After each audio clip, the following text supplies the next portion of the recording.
Lá,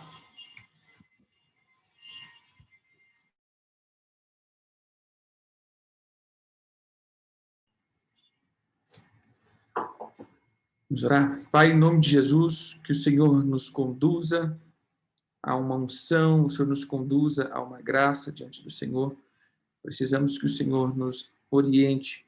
Livra-nos, ó Pai, de todos os altares dos nossos corações que não pertencem a Ti e tudo aquilo que ainda prostra diante do Senhor, que ainda não se prostra diante do Senhor, seja prostrado e nós levamos cativa a nossa alma em nome de Jesus. Amém, amém e amém. Amém? Vamos lá? Nós estamos falando a respeito do mês de Tamuz, da tribo de Ruben, ou esse contexto do começo da primavera no hemisfério norte. E dentro desse assunto, nós já falamos a respeito da primavera e falamos a respeito da tribo de Ruben. E essa tribo, ela traz a expressão aí de força, de vigor, de ânimo, de potência. Porém, nós vamos ver que por causa da iniquidade, por causa do pecado, por causa da idolatria do coração dele, das feridas do coração dele, ele passa a fluir fora disso. Ele passa a fluir, ele passa, na verdade, a perder tudo isso. Ruben significa um filho, ou seja, o vigor e a força de Jacó, um primogênito que receberia a bênção dobrada, porém, nós vamos ver que ele perde essa bênção por causa de um posicionamento errado dentro dele. Em paralelo, segundo a marcha que o Senhor tinha colocado, que está lá em Números 2:2. Números 2:2.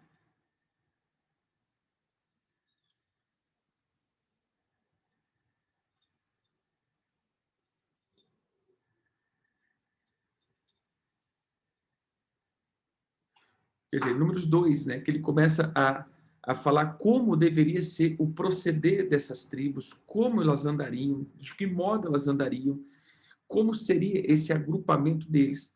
Nós vamos ver que, se nós colocarmos as 12 tribos dividido certinho, você vai ver que as 12 tribos ela vai corresponder aos 12 meses, nos seus posicionamentos, nas suas estações, daqui a gente já explicou várias vezes.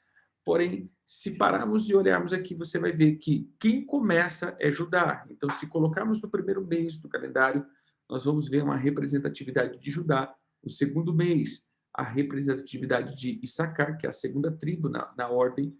Terceiro mês, nós vamos ver Zebulon. E, então, entrando no quarto mês, nós vamos ver, então, a tribo de Ruben.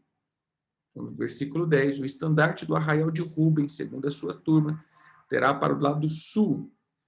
E aí a gente vai ver, então, que o quarto mês, ele era, então, representado. Mas qual é o nome do quarto mês? O quarto mês, ele leva o nome de um ídolo, porque foi exatamente no quarto mês aonde esse povo se perde. Foi no quarto mês aonde esse povo, então,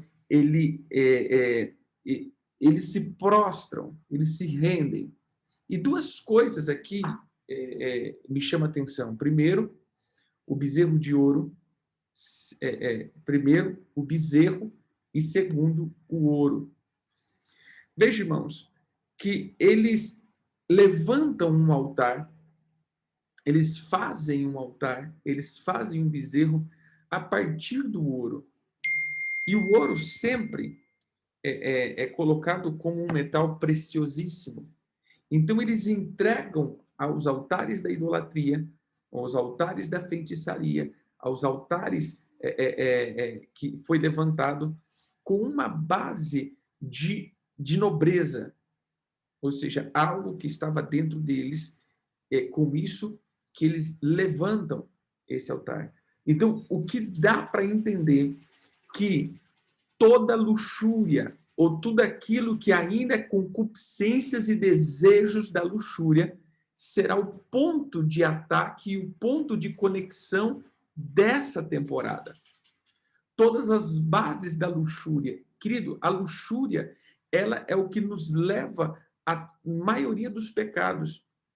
Então a gente vai ver, por exemplo, os pecados sexuais é alimentado pela luxúria. Os pecados da cobiça é alimentado pela luxúria. Os pecados, as transgressões espirituais é a luxúria, ou seja, é o amor e o desejo. A luxúria não é como que eu posso dizer, não é viver as coisas boas, mas é o anseio e o desejo de viver essa carnalidade ou essas coisas do mundo. Uma coisa é você ter um conforto, outra coisa é você ter a luxúria, ou seja, esse desejo e se alimentar desse desejo das coisas, das coisas desse mundo. Então, o ponto que eu quero entrar aqui, e nós vamos ler um outro texto para que você entenda. Vamos lá. Abra a tua Bíblia em Ezequiel. É a primeira vez que aparece na verdade, é a primeira e única vez, eu creio. Deixa eu até ver aqui, confirmar isso, né? É a primeira e única vez que aparece essa palavra nas Escrituras. Que diz assim: levou-me, Ezequiel 8:12, levou-me à entrada da casa do Senhor, que está no lado norte, e eis que estava ali mulheres assentadas, chorando a Tamuz. Então, essa era uma deidade, Tamuz era uma deidade que foi estabelecida pelos israelitas em uma temporada, e ele, ele foi tão marcante que ele acaba sendo um ídolo muito cultuado. E a questão aqui é que ele coloca duas coisas. A entrada da porta ao lado norte. Lembrando que todas as vezes que nós olhamos para o lado norte, ou olhamos espiritualmente dizendo, o norte, ele sempre vai representar o lado do esconder das coisas satânicas. Veja, o norte, ele tem essa característica. O leste, que é o nascer do sol, ele sempre vai estar ligado à porta do Senhor. Então, onde estava o jardim? Ao leste.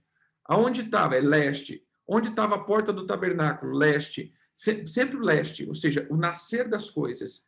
O leste, ele sempre foi colocado como uma porta dimensional. Porém, o norte, ele sempre foi referido ao trono e ao governo de Satanás. Exemplo que eu dou aqui, vamos lá.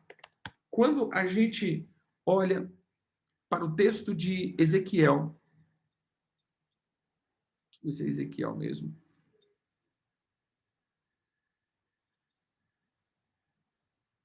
Não, perdão, Isaías 14:13. Isaías 14, ele fala dessa dimensão espiritual. E ele diz assim, todos esses... Versículo 12. Como caíste do céu, ó estrela da manhã, filho da alva, como foste lançado por terra, tu que derribavas nações. Então, veja, ele está falando da queda da Babilônia. Então, Babilônia é o comando da luxúria e da sedução. Entenda aqui. Babilônia, uma coisa é o Egito, que é a feitiçaria, mas a Babilônia é a religião. A Babilônia é a sedução. Nós já comentamos sobre isso. Quando o Senhor fala do Egito, o Senhor nos tira de lá. Mas toda vez que fala de Babilônia, o Senhor fala, sai dela. Então, o Senhor não nos tira da Babilônia. O Senhor nos manda sair da Babilônia. O Senhor não nos arranca da Babilônia, mas ele diz, sai, ou seja, tira do teu coração, porque a Babilônia é sedutora. E ele está falando, então, de um contexto físico, mas depois ele olha para o contexto espiritual da Babilônia. Então, ele fala como caíste do céu, então ele está falando de Satanás. O versículo 13, ele diz, tu que dizes no teu coração, subirei aos céus, acima das estrelas de Deus, e exaltarei o meu trono, no monte da congregação me assentarei, na extremidade do norte. Então você vai ver que o norte, ele sempre vai estar referindo a uma característica do trono de Satanás. E aí, olhando de novo para Ezequiel 8,14, você vai ver que as mulheres estavam assentadas à porta da casa, no lado norte, chorando a Tamuz. Então aqui ele expressa uma característica da idolatria ou uma reverência ao trono de Tamuz. E a palavra Tamuz, ele tem uma expressão do rebento de vida. Ou seja, era uma deidade ligada ao alimento e à vegetação. O que isso significa? Esse era um contexto de uma deidade ligada ao nosso dia a dia. Amém? Ao nosso dia a dia, ou seja, as preocupações do dia. Esse é uma deidade que está ligada às preocupações do dia, ou seja, é o meu dia a dia. As coisas do dia a dia. Lembra que Jesus disse, por que você está ansioso? Por que você está ansioso com a tua vida? Por que você está ansioso com o que você vai vestir e o que você vai comer? Por que tanta ansiedade? Porque a ansiedade nada mais é do que olhar para o norte. A ansiedade nada mais é do que confiar na força da mão. Isso é religião. Isso é Tamuz. Tamuz é a força do braço. Eles tomam dos braços os seus colares, os seus braceletes, as suas joias, e com os seus próprios braços, eles levantam o seu Deus e diz: aqui está Israel, o teu Deus que te tirou da terra do Egito. Quando eles falam isso, meu irmão, isso daqui é o cúmulo do cúmulo do cúmulo. Porque o primeiro mandamento é exatamente isso. Eu sou o seu Deus que te tirou da terra do Egito, da casa da servidão. Então, isso é praticamente a apostasia. Então, preste atenção. Eu vou entrar num tema aqui que eu estou batendo muito nessa temporada e eu não estava entendendo por que o Senhor estava me incomodando.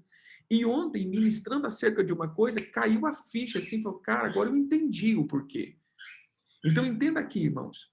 Quando eles tiram os seus ouros, né? Quando a gente fala Ráfica, os seus ouros, né?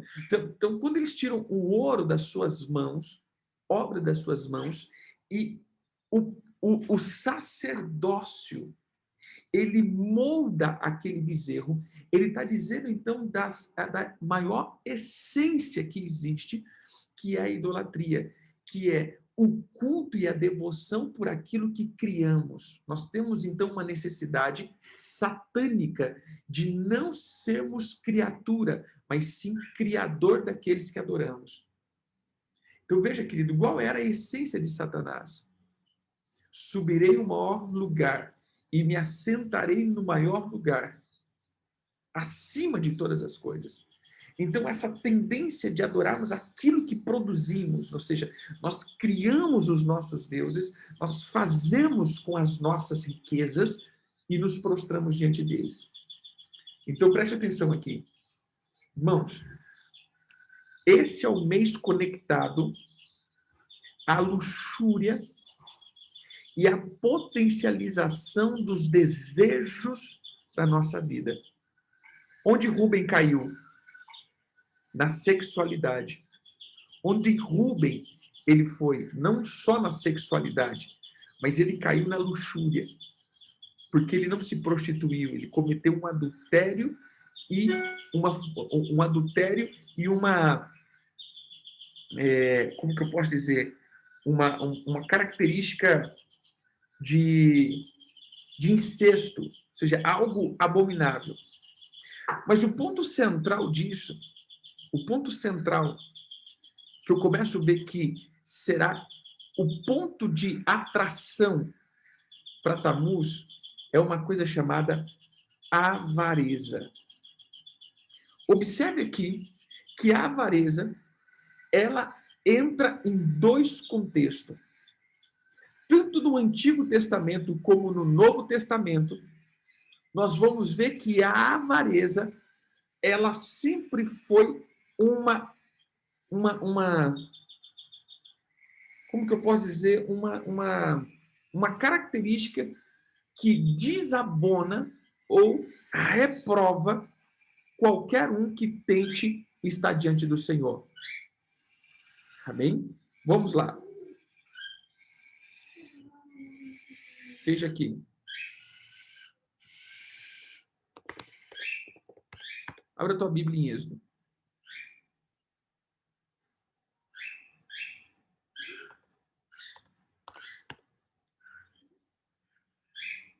Êxodo 18, 21. Em Êxodo 18, Moisés está nomeando os auxiliares que receberiam do seu espírito. E aí, então, ele fala algo muito interessante. Jetro está dando uma instrução, e eu acho muito interessante essa instrução de Jetro. Ele diz assim: procura dentre os homens capazes, tementes a Deus. Olha a qualificação. Homens que tenham capacidades. Ou seja, primeiro você tem que saber o que você está fazendo e tem a capacidade de conduzir.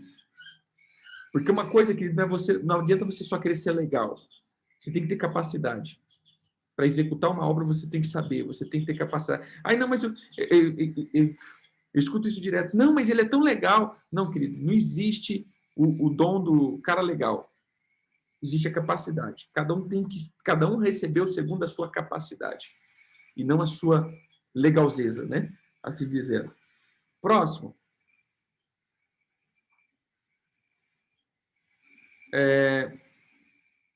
Procura dentre homens capazes, tementes a Deus, e aqui ele reforça, homens de verdade.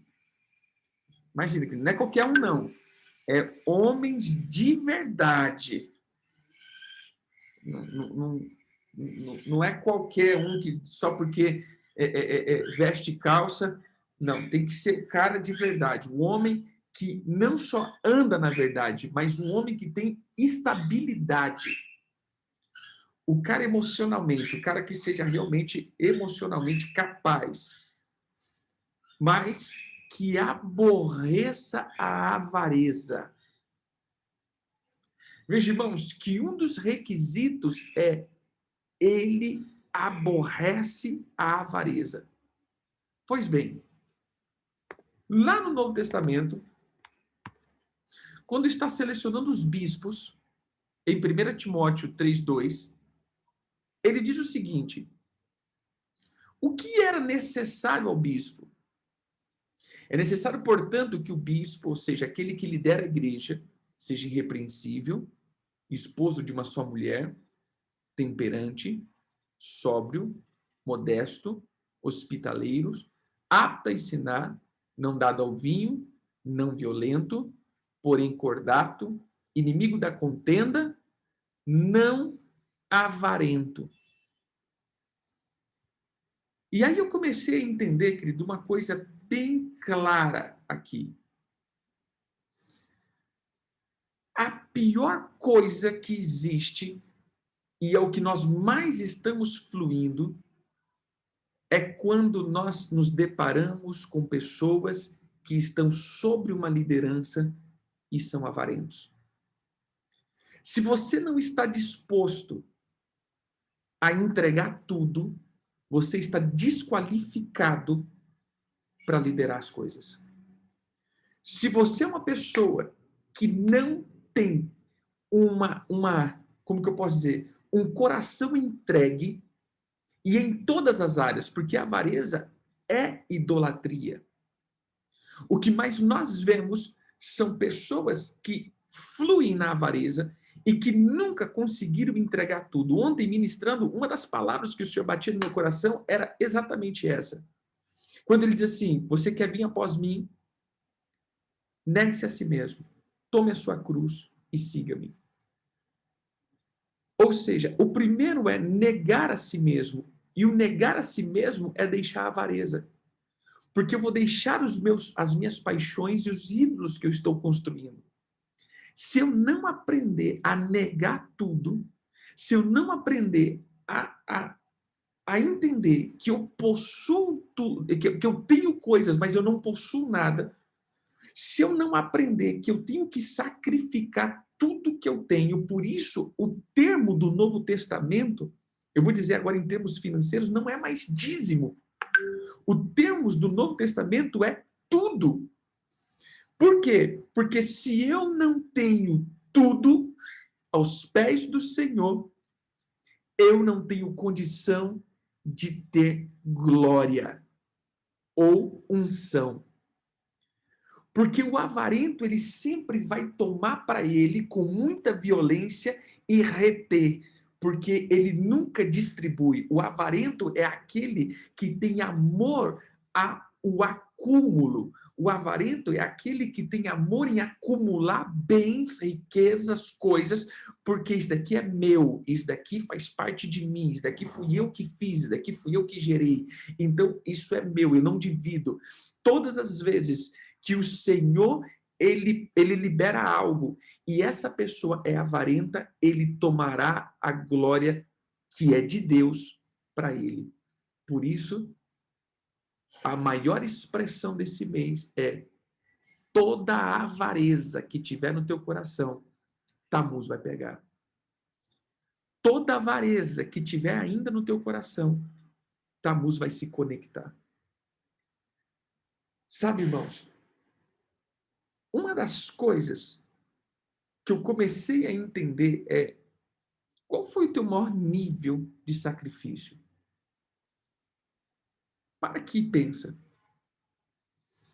Qual foi o teu maior nível de sacrifício em ofertas, em entregas? O que você já fez mais de extravagante? Essa é uma pergunta que você vai fazer para você. Qual foi assim, fala assim, cara, dessa vez eu fui longe. Já parou para pensar? Porque a gente não para pensar o tanto que o nosso coração ainda é preso às coisas dessa terra. E por isso nós dizemos, Senhor, derrama unção. Sabe por que eu comecei a entender que essa geração está sem unção? Porque essa é uma geração avarenta. Ao amor a essas coisas. E todas as vezes que Deus derrama algo no avarento, ele toma para ele. Ou seja, ele se torna um ídolo. Por que nós temos um monte de faraós hoje? Porque essas pessoas recebem do Senhor, mas por ter um coração avarento, eles tomam para eles e não dividem com ninguém. O conhecimento, a unção, a liderança. Então eu tomo para mim e faço que nem Satanás. Eu começo a reter as coisas. Então a avareza, querido, deixa eu te contar, a avareza é o centro do anseio de Satanás. Se eu pudesse definir aqui para mim a avareza, é toda a essência que Satanás deixou, ou como Deus é amor, como a essência de Deus é bondade, como a essência de Deus é liberalidade, a essência de Satanás é a avareza. Porque esse é o cerne que ele tem de abraçar e ser dele. Quando ele começou, ele queria tudo para ele, subir, ele queria essa potência. Enquanto Deus se derrama, Satanás retém. Qual que era a expressão do filho de Satanás na terra? Quando a gente começa a colocar, a gente vai ver Judas. Judas foi expressão, como Jesus é a expressão de Deus, eu começo a ver Judas como a expressão do cão. Igual que era a obra de Judas, reter o dinheiro da bolsa. Ele roubava e retia. Ele era aquele que andava com Jesus, mas ele focava no dinheiro. Ele focava nos bens, ele focava nessa vida. E volta aqui, quem é Tammuz? É o rebento de vida. É aquela coisa que me alimenta. É a ansiedade por essa vida. É a ansiedade por essa terra. Então eu vou dizer uma coisa para vocês, queridos. Eu creio que, como nunca, o Senhor vai começar a bater essa tecla na tua vida. Larga a avareza. Se você não está disposto a entregar tudo, se você não está disposto a entregar tudo, você não serve para carregar a glória e a unção dele nessa geração. Se você não está disposto a sacrificar tudo, e tudo é tudo, Não é uma metáfora, é tudo. Eu não estou dizendo que você tem que ser pobre. Eu estou dizendo que você vai ser rico, porém não possuindo nada. Não é teu, é de Deus. Se você não entender, querido, que você só é um administrador e que se ele pedir qualquer coisa para você, você não entregar, você não está pronto para essa geração. Você não está pronto para ser ungido, você não está pronto para carregar isso. Porque o quarto mês, ele é exatamente marcado por um povo avarento, um povo orgulhoso, que tinha no seu coração o anseio das riquezas dessa terra. O que mais o povo murmurou? O que mais o povo murmurou? É o conforto que eles não tinham, a avareza. É o cuidado dessa vida. Não temos carne, não temos pão, não temos água, o sol, estamos cansados do deserto. Eles nunca murmuraram nada além do que as coisas dessa terra. Eles não murmuraram, eles não falaram, estamos sofrendo, estamos sendo castigados. Não. A única coisa que eles murmuravam era o conforto dessa vida que eles tinham no Egito, que não tinham nada, que na verdade eram escravos. Mas eles ansiavam as coisas dessa terra. Ou seja, no deserto não tinham que comprar, no deserto não tinham que se gloriar, no deserto não tem o que se gabar, no deserto não tem como se distinguir um do outro. No deserto não tem como você fazer a tua barraca melhor do que a outra. No deserto não tem como você ter a tua casa mais decorada do que a outra. No deserto não tem como se separar ou como diz, não tem como você viver a luxúria. Você pode viver até o conforto, mas não a luxúria. Porque uma coisa, querido, é eu ter algo bom, mas outra coisa é ter algo bom para me mostrar. Entendeu? Então, assim, eu tenho algo bom, mas não é suficientemente eu ter algo bom. Eu tenho que ter algo bom que todo mundo olhe e diga: Uau, que coisa boa que ele tem. Isso é a luxúria. A luxúria é esse desejo de mostrar, essa ânsia de ser maior. E no deserto não tem isso.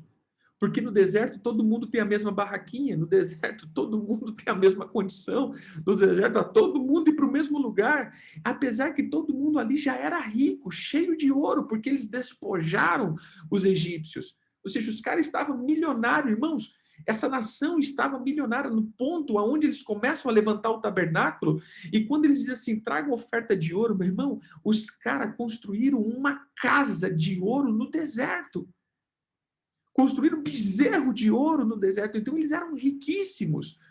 Porém, não é só a riqueza, é a necessidade de transparecer maior do que o outro. No deserto não tem como. Então, tudo que é luxúria esse mês vai ser. É mais ou menos isso. Não basta tempo, temos que postar, né? Não basta comer, eu tenho que mostrar que eu estou comendo. Não basta. Às vezes eu falo isso para os irmãos, né? Raramente você vai ver uma publicação de onde eu estou, o que eu estou fazendo. Porque, por causa desse contexto espiritual, porque nem todo mundo entende, querido, que nós somos pastores e que nós podemos viver, né? Porque assim, nossa, lá, o que ele está fazendo com o teu dinheiro? Onde ele está indo? É mais ou menos assim que o povo faz, né?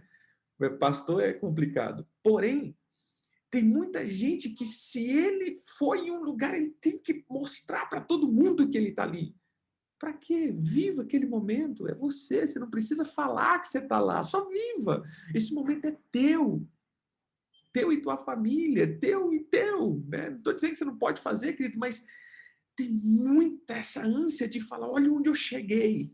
No deserto não tem como fazer isso. No deserto é um lugar onde a gente só vive, come e manifesta. Né? Então preste atenção aqui. Se você não está disposto a sacrificar, você não terá o que Deus tem para derramar nessa geração. Isso é claro. Essa é uma palavra central que o Senhor tem falado comigo. Entregue tudo. Entregue tudo. Aprenda a entregar tudo. Sabe por que muitas vezes, irmãos, nós desistimos do nosso chamado? Porque somos avarentos. Como assim, apóstolo? Sim, você está retendo a tua reputação, você está retendo o amor próprio, você está retendo a dignidade, você está retendo as coisas, ou seja, você está preservando isso. E todos aqueles que preservam essas coisas é avarento. Ele não entregou o amor próprio, não entregou a reputação, não entregou a honra própria, não entregou. E por isso, quando as pessoas falam, ficamos chateados e queremos largar tudo, porque somos avarentos. Por isso, quando o Senhor derrama um pouco de unção, achamos que somos nós, achamos que somos melhores do que os outros e começamos a subir, somos avarentos. Ou seja, aquilo que o Senhor entrega, nós não derramamos aos outros, nós retemos para nós. Avareza. Esse é o mês de Tamuz, aonde os avarentos serão agora direcionados ao seu Deus, chamado Tamuz.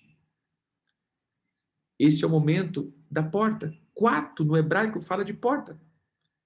Esse é o momento onde entramos na porta, mas a porta é estreita. Não podemos carregar nada conosco. A porta é estreita não é porque é difícil. A porta é estreita que só cabe nós. Não cabe bagagem. Não é a porta estreita da dificuldade de entrar no caminho cristão. A porta é estreita na dificuldade de entrar carregado. Só passa a gente, mais nada. Por isso Jesus diz para aquele homem que pergunta para ele: Senhor, o que eu faço para ir dar a vida eterna? Guarde os mandamentos. Ele diz: já guardei, eu guardo desde o começo, desde o princípio. E aí Jesus diz: você está próximo. E um dos evangelhos diz: e Jesus amando esse menino. Realmente ele estava próximo. Jesus diz: vai e vende tudo. Você acha que Jesus queria realmente que ele deixasse tudo? Ficasse pobre? Quando a gente fala de vender tudo, a gente pensa, ele quer que a gente seja pobre. Não. Ele está dizendo: desapegue teu coração disso. Desapegue. Vai e desfaça. Vai e limpe teu coração. Porque essas coisas vão te segurar aqui. Então, querido, a porta é estreita. E eu vou perguntar de novo. Sim, eu não vejo problema nisso, querido. Eu não vejo problema em ganhar dinheiro.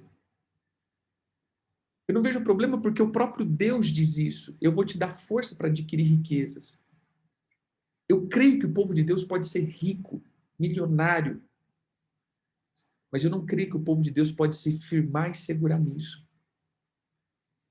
E à medida daquilo que Deus te pedir, e a pergunta que eu faço aqui é: qual foi o teu maior nível de sacrifício e oferta que você já fez? Vai determinar se você é avarento ou não. Porque, vamos lá, eu ir na loja e comprar uma televisão de 5 mil, uau, uma conquista. Mas eu dizer, eu vou lá fazer uma oferta de 5 mil, você é doido. Você entendeu aqui? Eu vou lá comprar o sapato de R$ 300, amém. Mas eu vou ofertar R$ 300, estamos em crise. Eu vou comprar, então, isso determina a avareza que carrega o meu coração. Do mesmo nível que eu me dou para conseguir as coisas, é o mesmo nível também que eu me dou para o Senhor, e não estou nem aí para isso. Então, quando o teu coração está disposto a liberar, querido, o Senhor vai te dar muito. Por quê? Porque o teu coração não é avarento. Mas mais do que dinheiro, agora preste atenção, querido, mais do que dinheiro, é a questão que todo avarento, ele vai tomar para ele o que não é dele. Por isso nós estamos vendo uma geração perdida no Evangelho. Por isso nós vamos ver uma geração perdida no Evangelho, por causa da avareza. E a avareza vai falar do dinheiro, a avareza vai falar do conforto, a avareza vai falar da sexualidade, A avareza vai falar da espiritualidade, ou seja, a avareza engloba tudo e não só dinheiro. Todo avarento é promíscuo sexual. Todo avarento é idólatra. Todo avarento é mesquinho. Todo avarento é pão duro. Todo avarento é miserável. Então, a avareza, ela não só engloba o dinheiro, ela engloba tudo. Amém? Então, nós precisamos entender que se o Senhor não tem todo o teu coração, Tamuz vai ter parte deles. Tudo aquilo que não se prostra diante de Jesus vai se prostrar diante de Tamuz. Então, esse é o mês que precisamos aprender a quem estamos prostrados. As mulheres se prostravam chorando por Tamuz. Entendeu aqui? Elas estavam virado para um lado, prostrados a Tamuz. Isso representa o nosso coração. O Senhor tem uma porta, o Senhor tem um lado, o Senhor tem uma direção. Ou estamos seguindo essa direção, ou estaremos em outra direção, prostrado, chorando, lamentando pelas coisas dessa vida, chorando a Tamuz.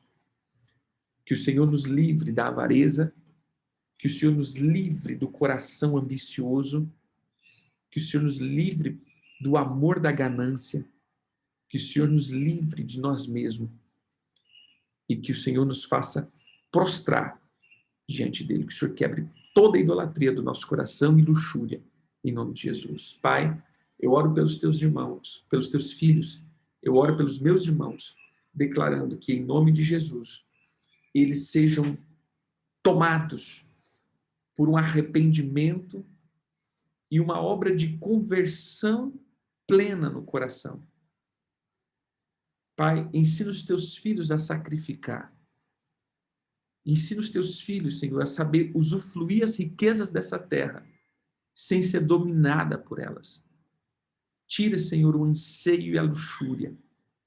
Ensina os teus filhos a usarem tudo dessa terra, porém, sem ficar preso em nada. Que o nosso coração seja livre. Que o nosso coração seja livre.